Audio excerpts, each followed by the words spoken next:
American Catholic experience.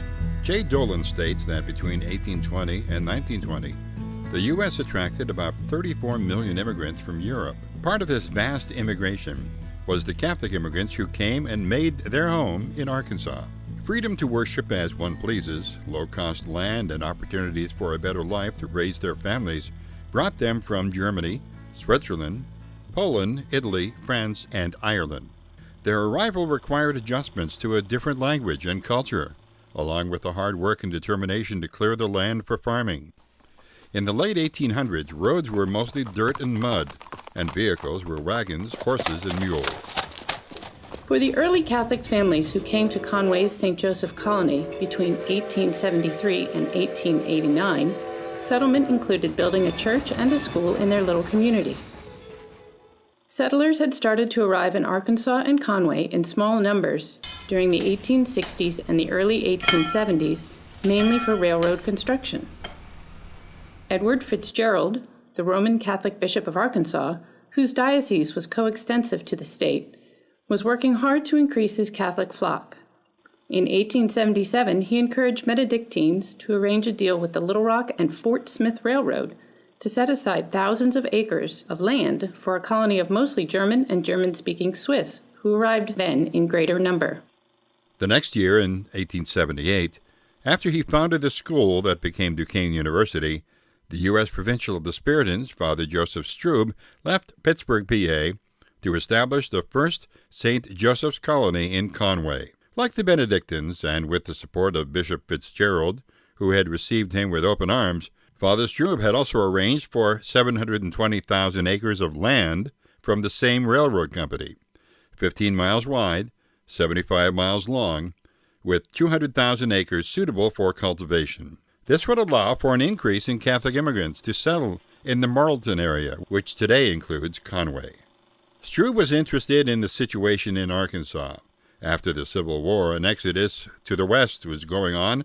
The state had a population of 485,000, of whom 125,000 were African Americans. Catholics were only 3,000. Belonging to a congregation dedicated to working with the blacks, Strube was interested in bringing Catholic faith to black families settling in the area, also a preoccupation of Bishop Fitzgerald. Strub was also interested in working alongside all immigrants, regardless of nationality, creed, or color, but especially the German ones. These formed the majority of the former and of the new settlers that he had personnel able to speak their language. The congregation in Paris had sent him to the U.S. for pastoral care of immigrants, work among African Americans, and education of Spiritan aspirants in a seminary. As someone who had co-founded in 1864 a prosperous Spiritan vice-province of Germany and had been its vice-provincial until 1873, when the congregation was expelled by decree of Chancellor Otto von Bismarck, Strub understood many of the issues faced by the Catholic immigrants. Weren't he and his religious congregation part of the massed emigration movement that had started in Germany, fueled by heavy taxes, compulsory military draft laws, and religious persecution? Father Joseph Strube was born in 1833 and educated in Alsace, France, a region where people speak French and their own German language. Alsace, or Platte, was spoken today by 3 million people in Brazil and by the Amish in the U.S., where it's known as Pennsylvania Dutch. Alsace-Lorraine was annexed by Germany after the French defeat in 1871 in the Franco-Prussian War, which led to the unification of Germany. On the 14th of January in 1874, Strube had arrived in the U.S. with 7 other Spiritans from Alsace and Germany. He became the founder of the US Spiritan province and made Pittsburgh, Pennsylvania, his center. During this 1870s Kulturkampf law time in Germany, with its strong anti-Catholic influence, more and more Catholics began leaving Germany. After 1878, they were flocking by the hundreds of thousands to the U.S. In the year 1880 alone, it reached 216,000 immigrants, to the point that the German government became alarmed and blamed the Spiritans for depopulating the Reich.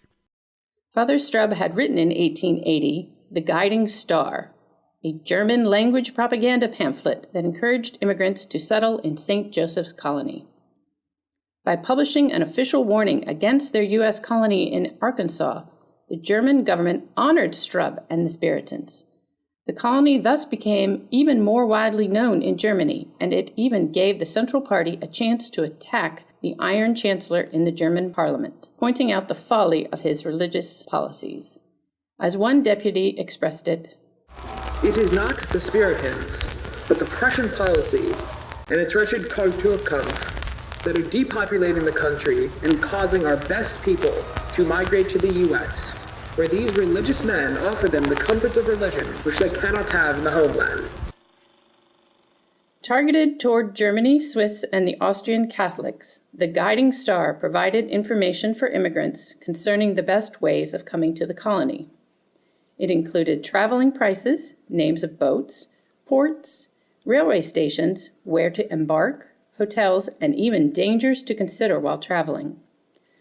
Father Strub included estimated costs for settling in the frontier area of Conway and what items could be purchased after arrival. Here are the costs for a settler's family to farm and establish in the colony. Pair of good oxen, $40. Good farm wagon, $70. Plow and other utensils, $20. One pig and one cow, $30. Poultry, $2. A log house, $30. Furniture, oven, utensils, $40. For a total estimate cost of $252. Also, Father Strub provided the immigrants the following wisdom on moving to St. Joseph's Colony. First of all, a manly, pious, and Christian heart. Then perseverance united with good health, strength, and goodwill. Sick and weak individuals had better stay home. They should bring with them the strong conviction that here in America money does not grow on trees, nor can it be picked up on the streets. Totaling 15 in 1880, the Spiritans remained key leaders in the development of the colony. They provided Catholic settlers with credits and land for a reduced price. Often the Spiritan brothers cleared the land and experimented with the cultivation of new, potentially successful crops such as grapes and various grains. To avoid extensive fees charged by commercial operators, the Spiritans ran steam-driven sawmills, cotton gins, and corn mills for the colony. The community churches and schools built by them not only preserved the German Catholic culture and religion, but also encouraged the settlers to remain in the state. By the end of the year of their arrival in 1878, 4 churches with parochial schools were nearly ready for use. At Conway, St. Joseph's, at Atkins, St. Fidelis, at Warren, forming the Little Poland of the Polish immigrants of the Immaculate Heart of Mary on Jasna Góra Hill, plus a chapel at Gold Creek with Father Anthony Jaworski, and Marienthal, named after their ancient abbey in German Duchy of Nassau at Morrilton. Strube had given the ownership titles to these churches to the bishop. Of course, with all these building activities, no way did he wish to give the impression that he was creating a diocese within a diocese. Morrilton had also a chapel for the Spiritans and one of the impressive convent built by the Sisters of Cluny at a cost of $12,000 on land donated to Father Strube by a Protestant landlord. As a matter of fact, Morrilton was more central. The Spiritans decided to reserve for their use 860 acres of forest in their vast concession. It was to be cleared and to serve as a central community for the Spiritan province in the U.S. They began by establishing a novitiate for brothers who were practically the first settlers, for Morrilton was in fact nothing but the railroad station. However, in no time the town had 2,000 inhabitants. Conway's population also shot up from 1,200 to 2,000. Meanwhile, though at first very successful to the point of attracting the attention of Bismarck in Germany, everything did not go well for St. Joseph's Colony. A drought in 1881 hurt farming production. The year 1882 produced record crops, but a tornado in 1883 destroyed St. Joseph's Church, as well as 2 Protestant churches and a score of houses. Finally, an epidemic in 1884 caused the brothers' novitiate to be moved to Pittsburgh, Pennsylvania, and Strub to abandon all plans for a permanent dwelling and seminary in Arkansas. With another drought in 1887, the flow of immigrants was almost stopped, and many families departed from Arkansas. The Spiritans considered giving up St. Joseph Colony and entrusted the remaining settlers to the Benedictines, but concluded that people there were even worse off than their own. Moreover, Bishop Fitzgerald was very happy with the work the congregation had done and vigorously opposed their departure. Thus the Spiritans' colony persisted with only 95 Catholic families around Morrilton, 90 around St. Vincent, Conway County, and Atkins, Pope County, and about 100 families around Conway in 1889. In Morrilton, the surviving school and church were destroyed by a tornado in 1892. The Father's parishioners were accepted into the Sacred Heart Church. In 1930, a new church building was constructed in St. Vincent, Hattieville, to replace its first church, Our Mother of Perpetual Help, constructed in 1881 under Strube. The new construction was partially supervised by descendants of the original church community and is today served by a Spiritan from Canada, Father James Burney. The first Catholic church in Atkins, St. Fidelis, was erected in 1879 to serve the German colony. St. Fidelis became a school after the Church of the Assumption was built in 1898 and continues to offer services in Atkins. The Spiritans had begun serving the St. Joseph's Parish in Conway in 1878, and they continued to serve it until 2010, when the parish was transferred to diocesan administration. As the years went by, the people who had remained began to prosper, and today marvel at the international congregation, a community of 4 Spiritans from 4 different countries and 3 different continents. Father Benoit Mokumba, Democratic Republic of the Congo.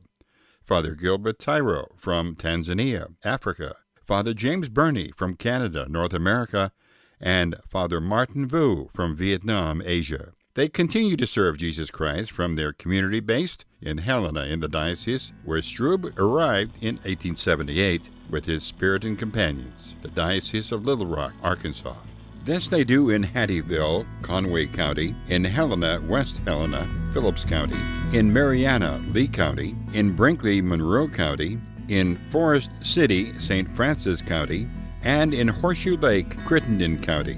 With many diocesan parish priests who stepped into the shoes of the first Spiritans in Arkansas, the present Spiritan community in Helena continues in the 21st century in the spirit of Father Strube and his first Spiritan immigrants in the many flourishing parishes of the Diocese of Little Rock that owe their origins to their labors.